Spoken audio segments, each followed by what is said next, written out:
ইতিমধ্যেই আমরা সাম্য মানবিক রাষ্ট্র গঠনের ধারাবাহিকতায় আমাদের নেতা অধ্যক্ষ আসাদুল হাবিব দুলু মহাতের নির্দেশনায় আমরা এই রাজপুর ইউনিয়ন যুবদলের সাথে যোগাযোগ করে এখানে প্রায় 80 কিলোমিটারের একটি ভাসমান সেতু আমরা নির্মাণ করেছি। এটি নির্মাণ করার একটা মাত্র উদ্দেশ্য, সেটি হচ্ছে দুপারের মানুষ, এটি হচ্ছে শ্রীয়া মধুরাম। এখানে নদীটা এই একটি মৌজার মানুষকে দুভাগ করে দিয়েছে। আমরা এটিকে সেই সেতু ভাসমান সেতুতে সেতু বন্ধন করে দিলাম।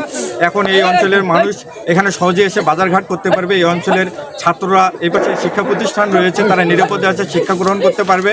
এবং সর্বোপরি এই পাশে দুটি ভোট সেন্টার রয়েছে, যে ভোট সেন্টারে মানুষ আগে এই অঞ্চলে মানুষ 6-7 কিলো ঘুরে আসা লাগতো, যেন ভোট সেন্টারে মানুষ আসতেই চাইতো না, কারণ ফেসিস্টের কারণে মানুষ ভোট দিতেই ভুলে গেছে। আবার ফিরে যাতায়াতের সমস্যা, এটিকে মাথায় রেখে আমরা কিন্তু জেলা যুবদলের সদস্য সচিব হাসান আলী সহ আমরা যুবদলের যে সমস্ত নেতৃবৃন্দ আছে তারা পরামর্শ করবে এই রাজপুর ইউনিয়নে কিন্তু আমরা এই ভাসমান সেতুটি নির্মাণ করেছি। আপনারা জেনে খুশি হবেন যে ঠাঙ্কুর বাজার সেখানে একটি ব্রিজের কাজ হচ্ছে, ভেলাবাড়িতে একটি ব্রিজের কাজ হচ্ছে, গোরবার সেখানে একটি ব্রিজের কাজ হচ্ছে। এগুলো পাইলিং করে করতেছি সিমেন্টের খুঁটি দিয়ে, এগুলো মজবুত করে করতেছি, কারণ ওই অঞ্চলে মানুষের একটি বাসার উপর দিয়ে হেঁটে যায়। এটি ভাবতেও অবাক লাগে, এরকম আধুনিক যুগে এখন এরকম মানুষের যাতায়াতের ব্যবস্থা এত কষ্ট, এবং এর থেকে বাচ্চা কাচ্চা ঝুঁকি হওয়ার কারণে অনেক বাচ্চা কাচ্চা লেখাপড়াই করতে চায় না।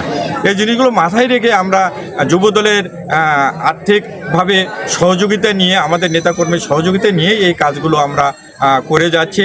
এবং তারেক রহমানের মানবিক রাষ্ট্র, আমাদের প্রিয় নেতা অধ্যক্ষ আসাদুল হাবিব দুলু মহোদয়ের এই অঞ্চলে মানুষের কাজ করার এবং পাশে থাকার যে স্পৃহা, সেটিকে আমরা বাস্তবায়নের জন্য এই কাজগুলো করছি।